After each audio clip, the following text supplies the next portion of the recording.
Hi guys, so good evening and welcome back to my magical world. It's me, Frostbite, your favorite celebrity here in the Philippines.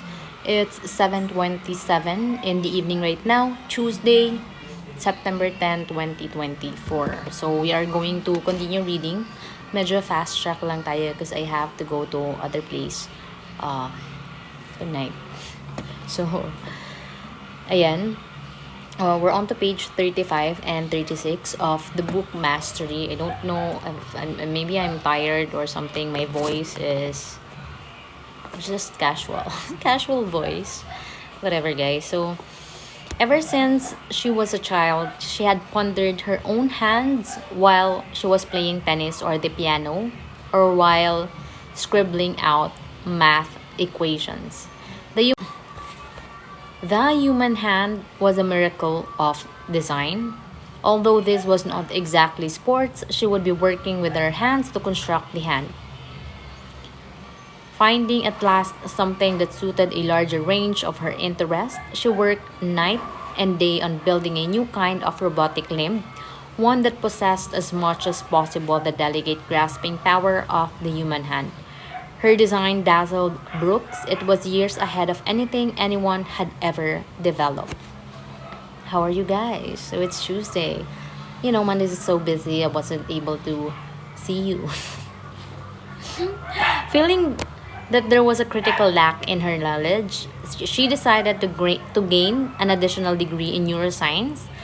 If she could better understand the connection between the hand and brain, she could design a prosthetic limb that would feel and respond like a human hand. She continued this process, adding new fields of science to her resume, culminating in the creation of a completely new field, one that should be dubbed neurobotics, the design of robots that possessed simulated versions of human neurology, bringing them closer to life itself. Forging this field would bring her great success in science and put her in the ultimate position of power, the ability to freely combine all of her interests. So, 'di ba, I told you we have different paths in life. So, minsan yung iba, yung typical, the typical world or the typical mindset is that some people, most of them, since most of the people are not like um, living in a more abundant way. So, sinasabi nila na bakit yung um, yung pera is like hindi na lang gawing pagkain for most of the people, 'di ba? For me, sa aking perspective, it's because there are certain people like this girl, 'di ba? So she is so talented na dapat yung skills niya, yung talino niya may mapaglagyan. Okay? So this is where maybe government or people that have money or that have influence fund people like this. Kasi they will create something beneficial in the future that will benefit many people. Okay? So, like this, robotics. I know, di ba, when you're starting something, it is not yet appreciated. Kasi nga, una pa lang, it will go through a lot of testing and a lot of criticism. So, basta, do you get my point, guys? Basta, guys, ganun. Huwag na natin elaborate kasi mahaba yung babasahin natin. And I look so messy na, oh.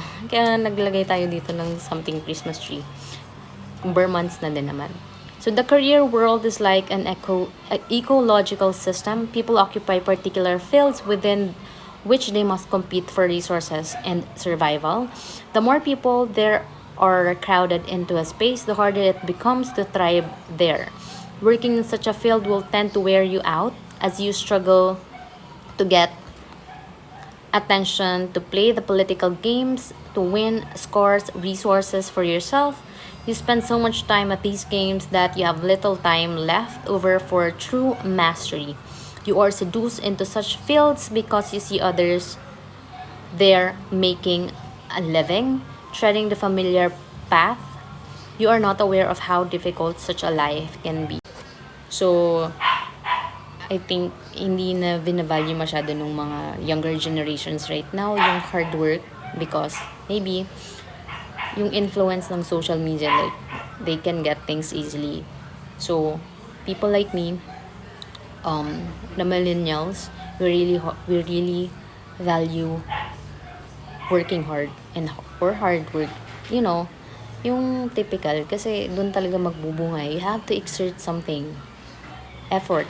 If not a small effort, it's a lot of effort to gain something. It is much more fulfilling, guys. Believe me, when you get something out of your hard work, yung alam mo talaga na pinaghirapan mo siya. So, yun. So, hindi siya instant gratification. You'll know when you do the work. You'll know what I'm saying. So,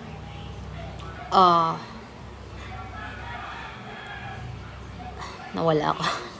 So you're not aware of how difficult such a life can be. The game you want to play is different. To instead find a niche in the ecology that you can dominate. It is never a simple process to find such a niche.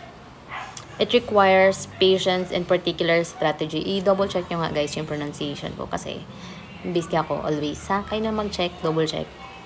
So in the beginning, you choose a field that roughly corresponds to your interests, like medicine, electrical engineering. So parang iisipin mo, no?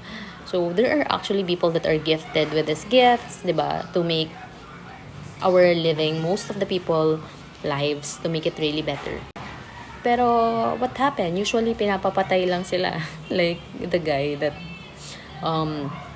invented like water ata as a fuel, something that you can use sa cars, 'di ba? So, 'di ba? If you have this kind of talent, endangered ka din. Endangered species. So, saan ka na lang lulugar, 'di ba? May isip mo yung ganun, guys. Sometimes, 'di ba? Pag nabigyan ka ng ganitong klaseng gift. So, basta guys, always be safe na lang. So from there, you can go in one of two directions. The first is the Ramachandran path. From within your chosen field, you look for side paths that particularly attract you. In this case, the science of perception and optics.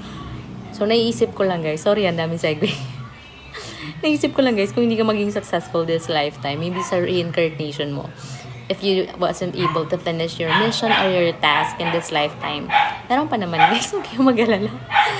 So, it depends upon your determination or your persistence if you wanted to be reborn again.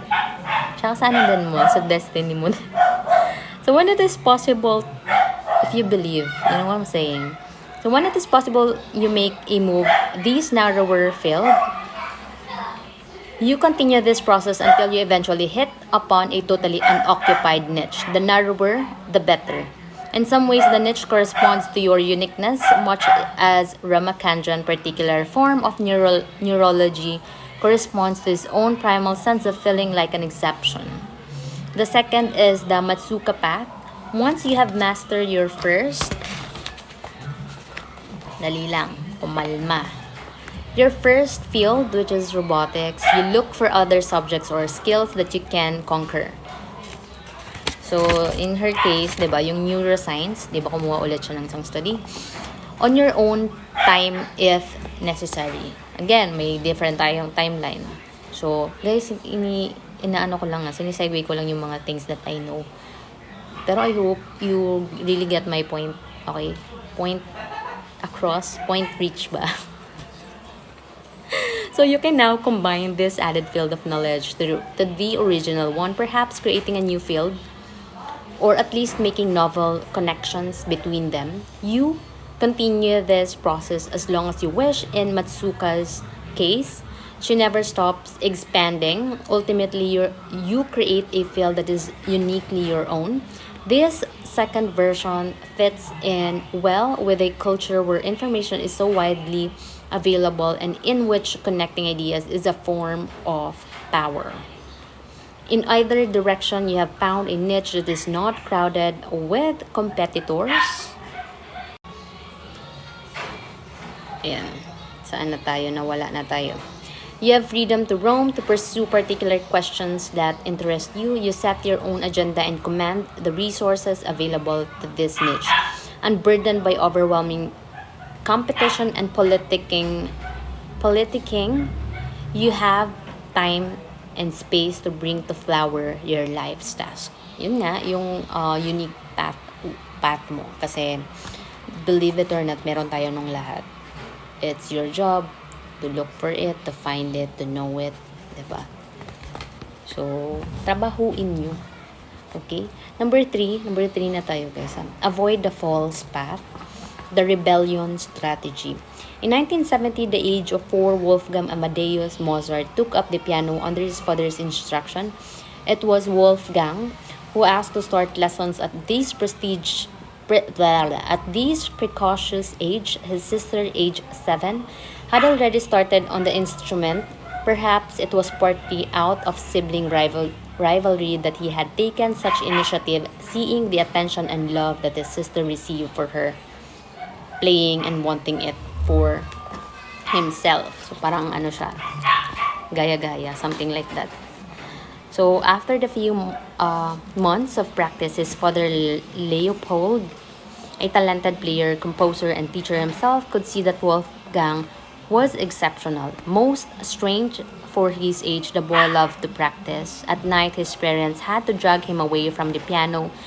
He began to compose his own pieces at the age of 5. Soon, Leopold took the prodigy and his sister on the road to perform in all of the capitals of Europe.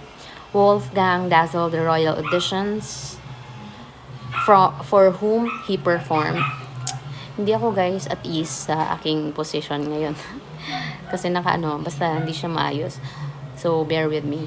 Kaya niya na, intindihin yung sinasabi ko. And please, finish my video. So, Wolfgang dazzled the royal audiences for whom he performed. He played with assurance and could improvise all kinds of clever melodies. He was like a precious toy. The father was now earning a nice income for the family as more and more courts wanted to see the child genius in action. As the patriarch of the family, Leopold demanded total obedience from his children, even though it was now young Wolfgang who was essentially supporting them all. Wolfgang willingly submitted. He owed everything to his father, but as he entered adolescence, something else stirred within him. Was it playing the piano that he enjoyed or simply attracting all of these attention? He felt confused. So, yun na nga. When you are growing up, syempre, hindi pa naman certain yung mga bagay-bagay. Nagbabago yung wants, needs, goals. You may want something else, pero at the same time, you are growing. So, yung change talaga, it's inevitable. I have to say to you that, ulitin ko change is inevitable. You don't get mad to yourself. You just go with the flow. Okay, guys? So, I'm talking about many things when it comes to that. So, going back na tayo dito. So, after so many years composing music, he was finally developing his own style, and yet his father insisted that he focus on writing in more conventional pieces that pleased the royal audiences and brought the family money. The city of Salzburg, where they lived, was provincial and Borghese yan. Sige, stop na tayo doon guys bukas naman. So, medyo masakit na yung back ko. I'll see you again. Thank you guys for listening. Thank you for helping me make this world a better place for all of us and for the future generation. Mamadali tayo guys. I have to go. Okay. Bye.